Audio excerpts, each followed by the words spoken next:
mm, tan solo con decirte la fecha venga inmediatamente a tu mente y algo que hiciste hace 4 días, pues tengas que hacer un proceso de analizar, indagar, hasta finalmente llegar a esa información. Pues lo que ocurre es que nuestro poder de recordación se basa en emociones. Esa tragedia del día 11 de septiembre quedó grabada en nuestro inconsciente colectivo y lo que demuestra es que nuestro cerebro lo que guarda son las emociones, es decir, que nuestro poder de recordación se basa en emociones, en esa emoción que viví ese día 11 de septiembre, quizás la incertidumbre, la tristeza, el dolor, lo que sea que quedó grabado ahí. Y que el 11 de agosto, pues si no pasó nada grave ni nada que tengamos así que recordar a nivel emocional, pues se haya olvidado y nos cueste más el retener eso. Entonces se trata de entender cómo funciona la mente. La mente está dividida en tres aspectos, una parte analítica o racional que está en el cerebro córtex, que es cuando intentamos justificar nuestras emociones, nuestra parte emocional en el cerebro límbico y nuestra parte instintiva en nuestro cerebro reptil, que es el cerebro que nos ayuda a sobrevivir. ¿Y qué es lo que pasa en nuestro día a día, en nuestros comportamientos?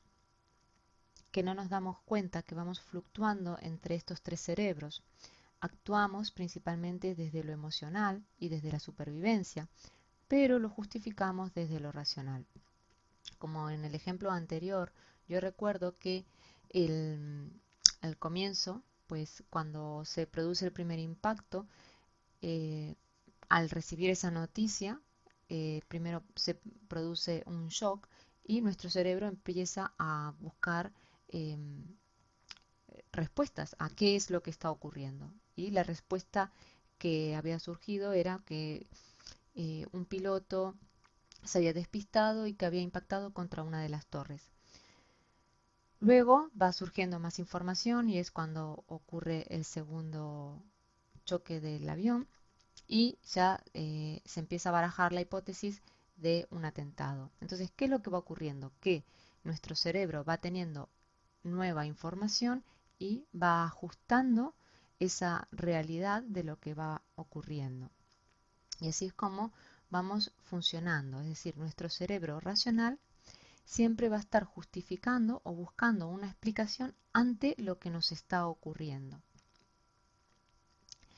Y lo que tenemos que tener en cuenta es que un aspecto importante es el tema de las emociones. Estas emociones se van grabando dentro de nuestro cerebro como si fuera imaginar un ordenador y un disco duro, en donde cada situación impactante lo vamos registrando, tanto sea buena como sea mala, y a nivel sistémico observamos que estas emociones, que son energía, se van transmitiendo de generación en generación a través del ADN con el fin de transformarse, si esa, digamos, por ejemplo, es una energía de frustración, de ira, de rabia, el transformarlo en una energía de agradecimiento, de liberación.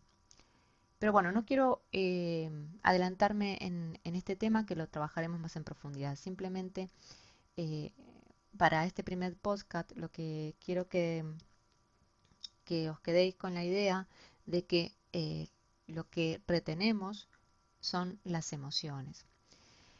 Y unos estudios del doctor Paul MacLean, que es un médico neurocientífico norteamericano, pues nos habla de la teoría del cerebro triúnico, en la cual expone que el cerebro humano en realidad es tres cerebros en uno: el reptiliano primitivo, el sistema límbico y el neocórtex.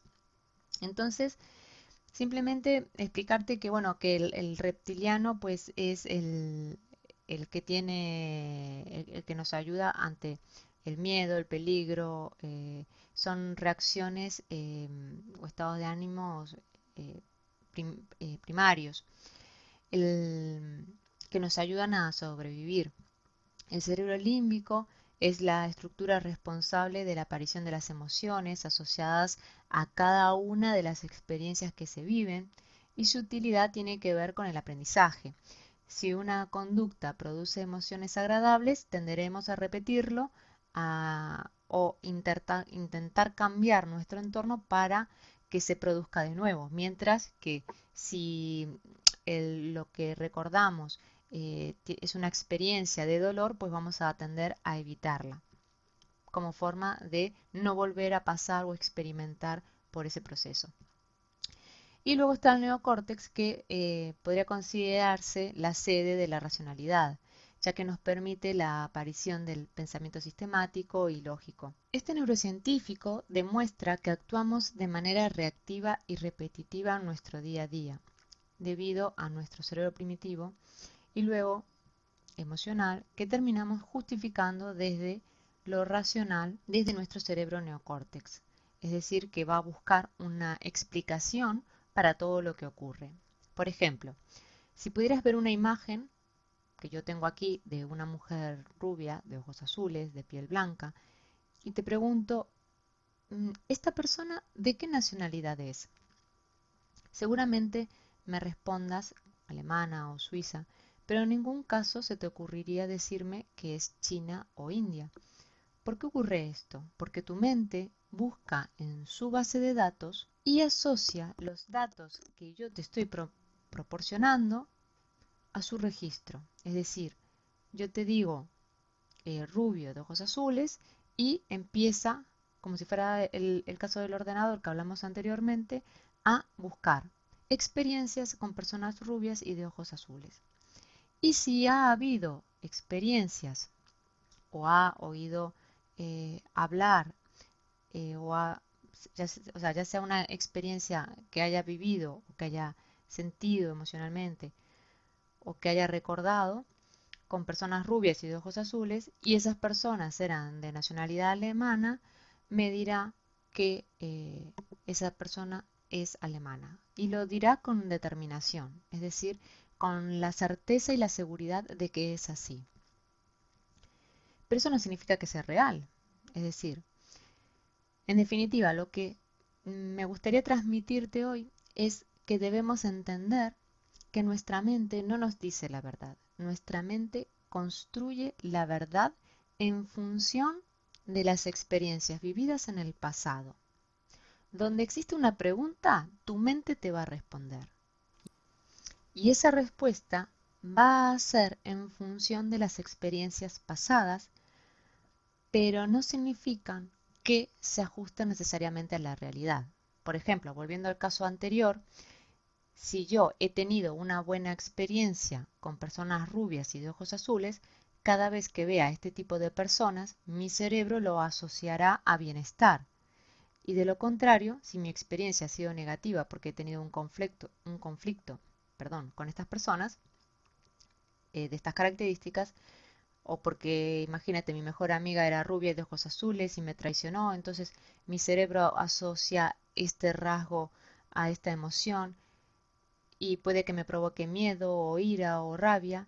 Entonces cada vez que vea a una persona de estas características, recuerde ese momento y viva esa emoción nuevamente, pero no se corresponde con la realidad, porque yo no conozco a esa persona y no significa que me vuelva a pasar lo mismo. Es decir, y aquí está la parte importante, que estamos emitiendo juicios continuamente en función de nuestros recuerdos.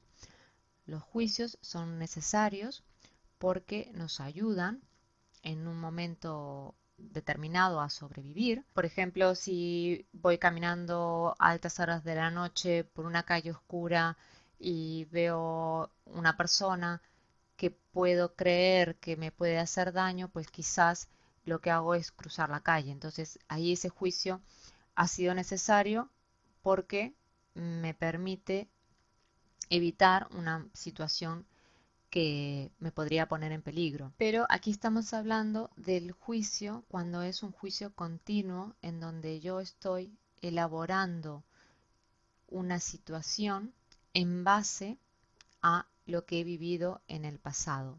Y eso me impide abrirme a nuevas formas de pensar, a nuevas formas de sentir o a nuevas formas de actuar. Y esto también tiene una explicación lógica que significa las fidelidades que tenemos al sistema familiar, pero de todo esto hablaremos en otros podcasts.